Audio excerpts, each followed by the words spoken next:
It's been a very long time since I last did one of these videos. Not an opinion piece, because I've been doing loads of those this season because of the way that the whole thing's going, with everything just seemingly kicking off, but more a piece about the stewards and their decision making. I think the last time I did one of these must have been, 2019, Canada, when Vettel got his penalty for going across the grass and pushing Hamilton up against the wall, something I called at the time a bad decision.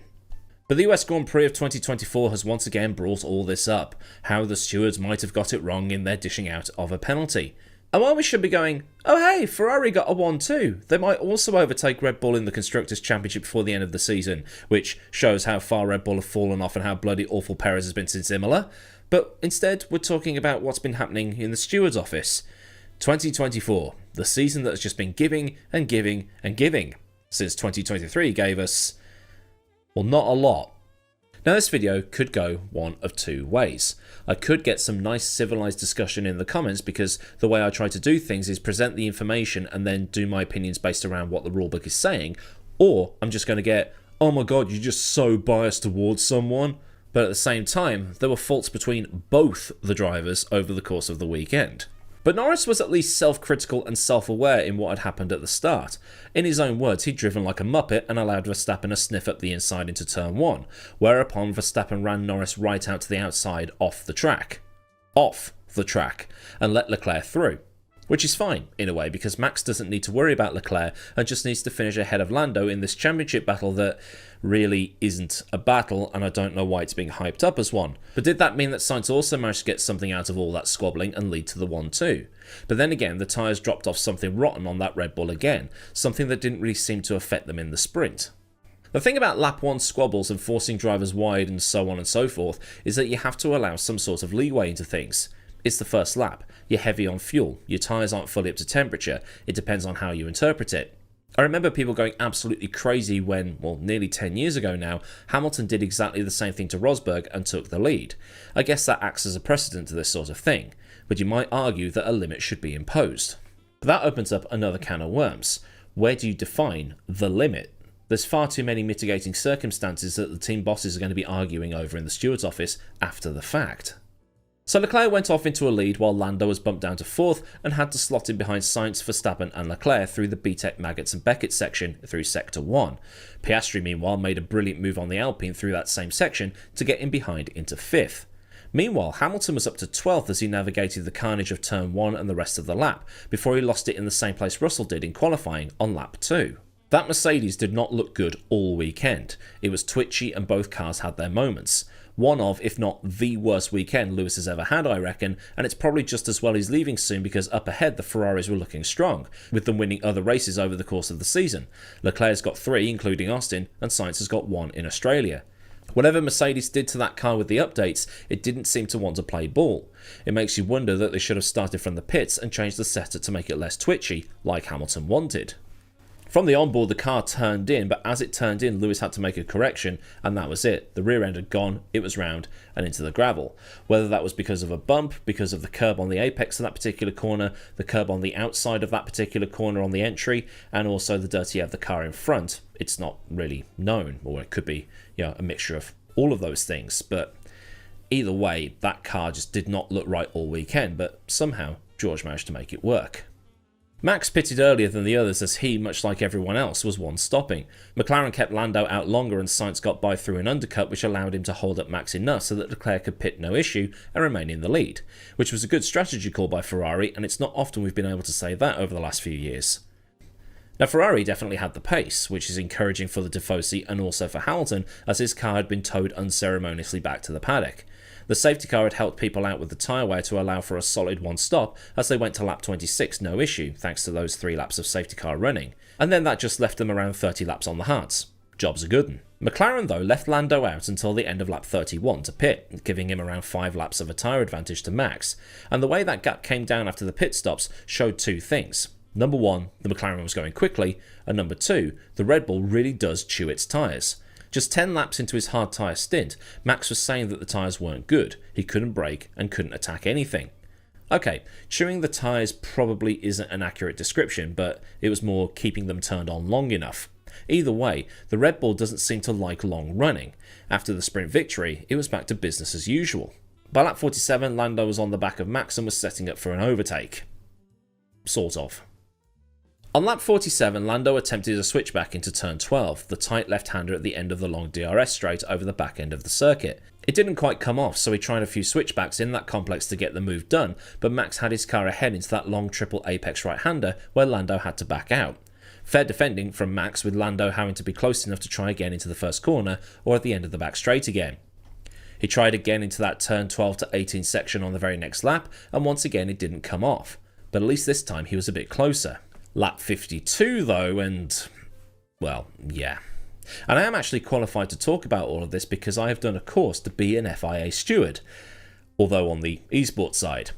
But it counts, in my mind. So this is where the controversy begins, because it seems to be that the rules are written in such a way there seems to be this glaring hole in them if you look at them in the way that they've been applied. Going into the corner, Lando had the overspeed into turn 12 and was ahead until the braking zone, but Max hit the brakes late, was ahead towards the apex, blew the corner entirely and sent them both out wide. Lando guns it over the runoff and takes third, with both drivers arguing the toss over the radio. Max saying Lando overtook off track and Lando saying he was forced off. So what's the rule then? The rules say in Article 33.3 of the FIA Sporting Regulations that drivers must make every reasonable effort to use the track at all times and may not leave the track without a justifiable reason. Drivers will be judged to have left the track if no part of the car remains in contact with it, and for the avoidance of doubt, any white lines defining the track edges are considered to be part of the track, but the curbs are not. I hate the way that paragraph is written. Should the car leave the track, the driver may rejoin. However, this may be only done when it's safe to do so and without gaining any lasting advantage. At the absolute discretion of the race director, a driver may be given the opportunity to give back the whole of any advantage he gained by leaving the track. The issue here is that both cars had left the track, and here enters the realms of justifiable reason. Lando left the track because he was taking avoiding action because Max had just appeared on the inside by braking so late, and Max had left the track because he completely blown the apex by braking too late and outbraking himself. And this is something that McLaren could probably argue if they choose to appeal the penalty. Meanwhile, updates to the overtaking guidelines were made earlier this year, and the race posted the factors that get considered when the stewards review an incident. How did the cars get into the incident, like late braking, diving in, moving under braking? Was the manoeuvre late or optimistic? What could the drivers reasonably see, know or anticipate? Could the manoeuvre be completed on the track? Was there understeer, oversteer or locking? Did somebody position or handle their car in a way that contributed to the incident? Did the type of corner contribute to the incident, like camber, curbs, curve or apexes? And what were the relative tyre compounds, age and grip levels? The guidelines for overtaking around the outside acknowledge that it is harder to do, and much like I was taught to never do a throw-in into your own half from day one playing football, in karting it's a similar thing. You're taught from day one, if you try the outside line, be prepared to run out of road. And the overtaking guidelines for the outside are, have the front axle at least alongside the front axle of the other car at the apex of the corner and to the exit. Be driven in a safe and controlled manner throughout the manoeuvre, so entry, apex and exit, and be able to make the corner within the track limits. So looking at the footage and using my own interpretation of the rules, Lando was indeed at least alongside Max. In fact, he was in front of Max going into the corner, but Max's lunge meant that he got to the apex first. But while Lando was in a safe and controlled manner as defined by the rules, Max meanwhile complied with the rule for overtaking on the inside, which is be at least alongside the mirror of the other car no later than the apex of the corner. But it's debatable whether he complied with be driven in a controlled manner, because he missed the apex entirely and sent both cars off the road. One of the guidelines for overtaking on the inside is be able to make the corner within the track limits. Max did not do that. But to be fair, neither did Lando. But he was taking avoiding action. See how all this adds up? It seems that the FIA has taken this be ahead at the apex thing in a very black and white manner. Max got to the apex first, so it's his corner according to the rulebook, and Lando gets the punishment because he went off the track and gained a lasting advantage. But both cars have done something that contravenes the guidelines in different ways, so it's very confusing as to how all of this works. Lando got the penalty for gaining the lasting advantage, but it doesn't necessarily mean that it's, I don't know, right? It's like some of these laws that you see, like in Kansas, you can have up to 6 months in prison for weed. Just, a little bit of weed that you're going to be using for your own personal use. Up to 6 months in prison. Like, yes, it's illegal, but 6 months in prison? That's a really terrible comparison, isn't it? Speaking to some mates of mine in the Brabham Motorsports Discord, a few of us are of the opinion that some extra discretion needs to be applied. Obviously, we're not real racers, we're virtual racers, but we watch the real stuff and have opinions on it, much like most of you watching right now. The current rules regarding leaving space and going off track are left with gaping holes in them. Lando gained an advantage by going off the track, but why was he off the track in the first place? And since Max was completely blowing that apex, shouldn't his right to the corner be revoked since his car wasn't in control? And since Lando was ahead into the braking zone, should that not be his corner? I don't know. I'm just asking questions to see where this goes. This is seeking clarification at this point. And yes, I know there's going to be, but what about Russell on Bottas? But what about Max on Sainz? But what about turn 1? I'm looking at this specific incident because this is the one that everybody's talking about. But as it was, Lando was given 5 seconds for overtaking off the track. It's harsh, but it's the rules. Same way in football, a soft penalty is still a penalty. Are you fouled in the box? Yes. Penalty kick. Law 13.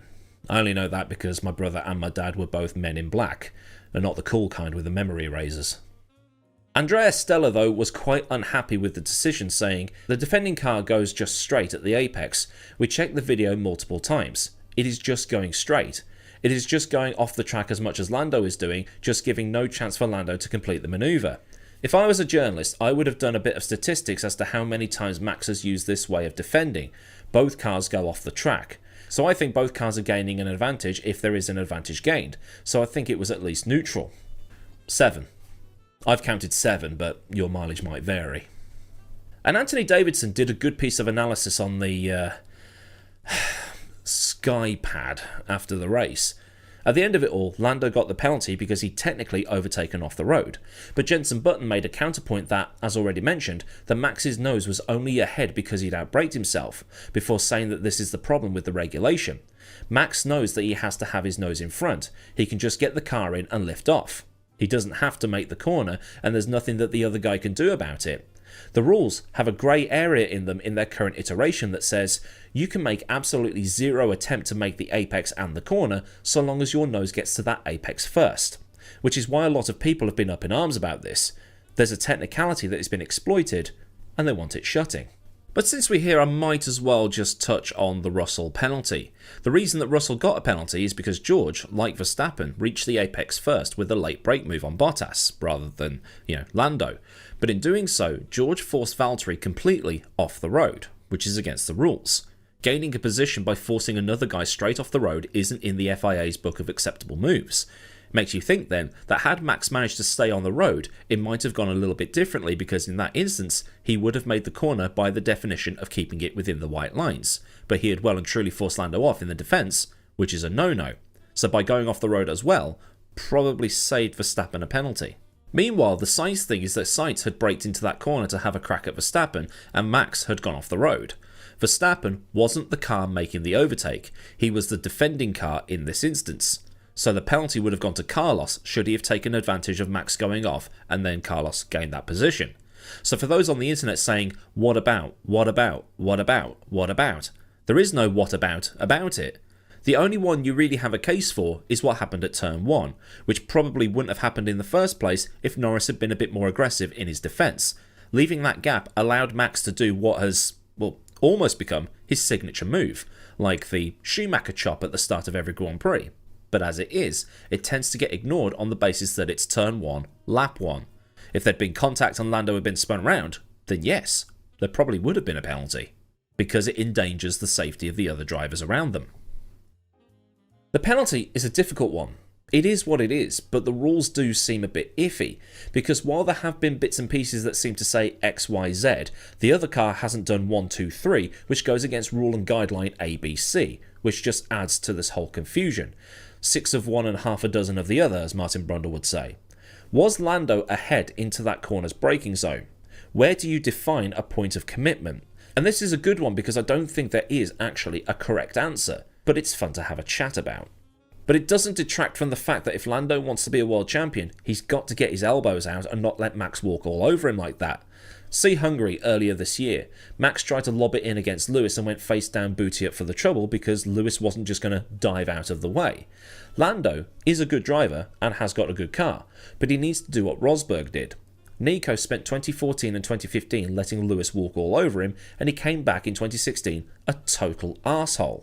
He won the championship as a result. Lando needs to do the full Nico. He didn't fully cut off at turn 1, and his lap 1 performances have just been, well, crap all year. But I don't know. My brain hurts. So I'm just going to let you lot hash it all out in the comments. So then, this has been a thing happening in the world of motorsport, and this has been my opinions on that thing. If this thing has made you think things about the thing, then like this thing so I know I did a good thing. And for more things from the channel, subscribe and hit the bell thing so you never miss out on anything that I do around here.